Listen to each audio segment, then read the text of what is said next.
You just feel it. Like I feel like the ghosts were there. To go from the 1980s to the 1880s is like I think that's one of the beauties of coming here. Is like you literally switch from being in one era to a completely different era in a matter of just one step.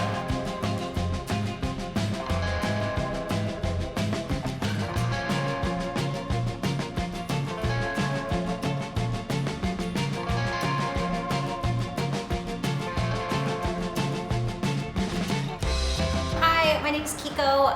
We're in Slashback Video and also the Mystic Museum Parlor. My name's Erick, Wessel. We're in Slashback Video. This is our second location of the extension of our museum.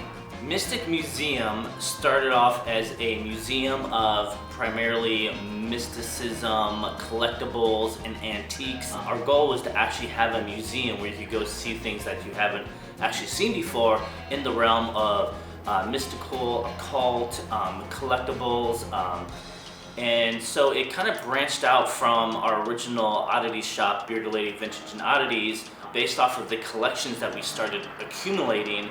For instance, a very large spirit board collection. And we were thinking about just kind of displaying it within the vintage store, and that just blossomed into being its own shop. So Slashback started in 2017, or 2016, one of those years. And like we did 3 iterations of it. People loved it. Now it's 2021 is when we decided to make its own like permanent spot, just because like so many people came to our store looking for Slashback, and it just made sense for it to be a place where people come visit, whenever they wish. So that's kind of how it happened. We were gearing up for our next show in Slashback. The last incarnation of Slashback was over, and we kept on getting a lot of people coming and trying to still visit Slashback, and we're, well, what do we do? It's sitting in storage, and we get a lot of still inquiries about it. So it just seemed like the best thing to do, besides for letting all of Slashback and our Mystic Museum Seance parlor, to not just be sitting in storage. So what happens too, especially with the Mystic Museum Seance parlor section, is that's basically the original concept of Mystic Museum, and it was slowly being moved out and put into storage as our themed exhibits expanded and got bigger and bigger and bigger. And we just didn't want that just to kind of like fall to the wayside. We wanted to still represent where we came from and where we started. So when the opportunity came to have another spot just a few blocks away, we're like, well, let's make sure that the original concept is still there, with a lot of museum pieces, which is great that we still have that, and it's easy accessible to view, but also Slashback Video, since it was still very much appreciated by the fans. But what we call it is a semi-permanent location, so it will be longer than most of our actual exhibits. It just won't be 100% permanent, but the Mystic Museum Seance parlor will definitely be permanent, and is available for renting for anything from classes to birthday parties to things of that nature, filming. It's really great that we can now have a spot to offer to not only fans, but to other people in the industry in our community. So the Mystic Museum Seance Parlor is a very like Victorian, late 1800s, early 1900s vibe, and it was just kind of like a place to really reestablish what Mystic Museum once was. So all our old spirit boards are on display. We have some from like the late 1800s, got probably over 50 or whatever, 100 or so. There's a ton of spirit boards. I think we have over 250. We have a lot. 250 spirit boards. Not all of them are out. Yeah, we have anything from the antique ones all the way to the rare collectibles that are fairly new. For instance, we have an Ozzy Osbourne one.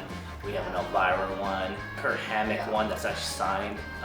So we have all of that. So we try to like expand the collecting of the spirit board community into like not just the antiques, but both like ephemera, like paperwork, articles, sheet music from the 1920s, all about Ouija boards and seances. It was pretty fun to actually like collect it, and actually setting it up and figuring out what's going to get framed, what's going to go on the wall, what has to be represented. and also get a spiral staircase. Like that was my thing. I was like, I need a spiral staircase in here, and so we have it. And it's all decorated with like some little haunted objects and whatever. It's just really fun, and we've done a seance there like last week or so. So that's nice. It's a different vibe in there for sure. Like when you visit, you're like, oh, you just feel it. Like I feel like the ghosts are there. To go from the 1980s to the 1880s is like I think that's one of the beauties of coming here. Is like you literally switch from being in one era to a completely different era in a matter of just one step. And and it actually feels like that. I mean, I would say being in Slashback Video does feel like and look exactly like a mom and pop VHS rental store. And the Victorian Seance Parlor does look like a Victorian Seance Parlor. And that's part to do with the fact that even the furniture is antique. What makes me want to keep doing this is that actual like decorating and build out of the spaces. And the Victorian Seance Parlor is definitely one of the most fun. I mean, I've seen like a shadow person here. Actually, when we first got this building, I mean, the seance was pretty interesting. Like, I had a cousin who has passed who came to speak to us, so that was pretty interesting for me to know that. He said that she's here all the time. I was like, so it's really comforting. Also, I loved like hearing what other people felt, because I kind of I can sense things throughout in there, and kind of seeing what they also felt. Like there's a paper mache witch, like a full-size witch in the corner, and you could just feel that she just has something with her. We did bring kind of the spirit, you know, they just like what we do, and I think we really created a home for them, and it's also honoring. Like we were really about like just creating a place that we're honoring, and I don't know. Not everything out there is evil, and that's kind of like one of our goals too, is when you come into the Mystic Museum, whether you're going into our gift shop and looking through the tarot decks or the books or the many things we have to cater to that community, is to know that it's not all bad. But it's also relevant to cater to the actual other side and to let people know who doesn't know much about what the spiritualism that it's not all what you see in the movies. It's not evil. It's not everything is not, you know, out to get you, or just because you have a presence of afterlife, or you have the feeling of afterlife, whether you believe in it or don't believe in it. It's just not there necessarily to cause harm. And I just personally love talking with people who also experience things, just like to make them feel more comfortable. It's like, you're not crazy, you're not weird to sense these things or see these things. Like, I just love befriending kind of people who have the same experiences. So like you just feel like a little bit like we belong. I just love when families come into Slashback and like dads will be like, oh, look at this VHS tape, and explain like what a VHS tape is. And even like this phone, they're like, whoa, like what? How do you do this? Or it's just crazy to me. Or the mouse, or this mouse. They're like, oh my god, this is a mouse. What do you do? I'm like, it's an educational place over here.